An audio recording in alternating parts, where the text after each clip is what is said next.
So what you can tell is I am back to my old setup. This is the A6600 and the Sigma 16 millimeter 1.4. One of my favorite cameras, favorite lenses of all time. I think it works well. It looks good. It does everything right. As a matter of fact, I think it's a little more flattering even than some of the like more wide angle lenses. This is like one of my favorite combos that I've ever used. I use it for a lot of stuff. But I digress. One of the things I am working on right now is I got something new. Got this guy. You guys can see it. There it is. It focuses. This is the wide angle macro stick-on lens from Ulanzi for the ZV1 and zv1F. It had a few other things listed. I wouldn't try any of those, to be completely honest. But this is kind of a fun package. As you can see, this is like a fun, super fun little lens for the camera. I've sort of outfitted this with everything Ulanzi. But I have to say, what is happening with my light? That's not distracting at all. So my power went out earlier and all my lights were already on. So some of them are flashing now. Smart home stuff is just the most annoying.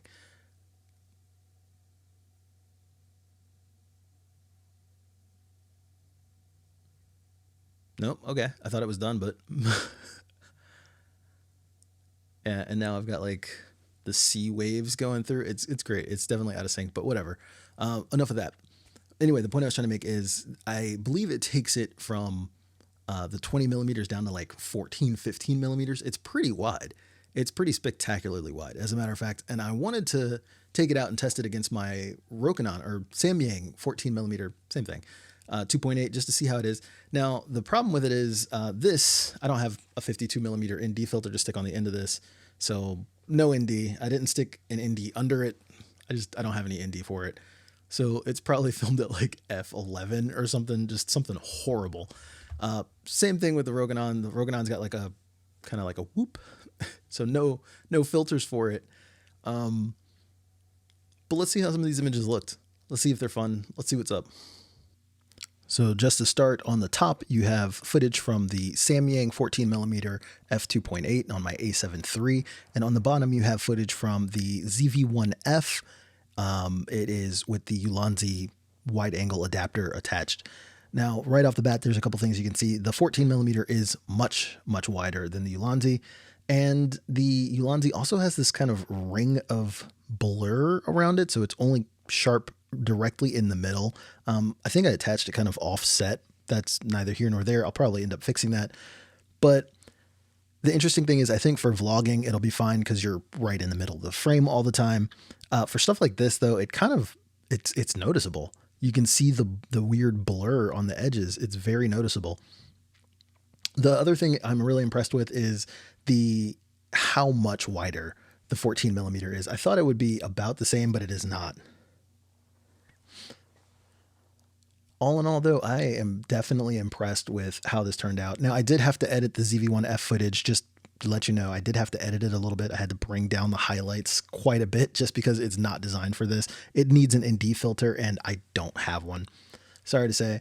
So I just had to bring it down just a bit so it wasn't like super blown out. But other than that, these are on the same tripod, same time. And just the extra width of that 14mm is so good. And of course, these are terrible settings. I had to, crank it pretty hard because neither had an ND filter. But all in all, I'm impressed with how similar they are. I'm impressed with how usable the footage is on the ZV1F with that Ulanzi adapter. For about $40, I'm not angry with it, honestly. And I do plan on keep using this, especially for vlogging, especially for like talking head videos. This will be great. So the ZV1F ended up being pretty cool. This Ulanzi wide angle adapter, definitely worth the money. Like I said, it was $40. So at $40, yeah, like it's worth it for the fun. It's definitely worth it for vlogging. I wouldn't use it for any sort of project. I wouldn't even use this for like a real estate walkthrough. It is not good enough for that, unfortunately. It doesn't really even hold the candle to this. This is the base. This is where I would start in wide angles. This is the Rokinon 14mm, or I keep calling it Rokinon, but this is the Samyang branded, same lens, 14mm 2.8. It hits. I like it. I got it at a great price. Normally they're about $500. I got it for less than half of that. My credit card's not happy, but I don't know. My life is happy, so it works out. Anyway, if you want more content like this, let me know. Leave a comment, like, and subscribe.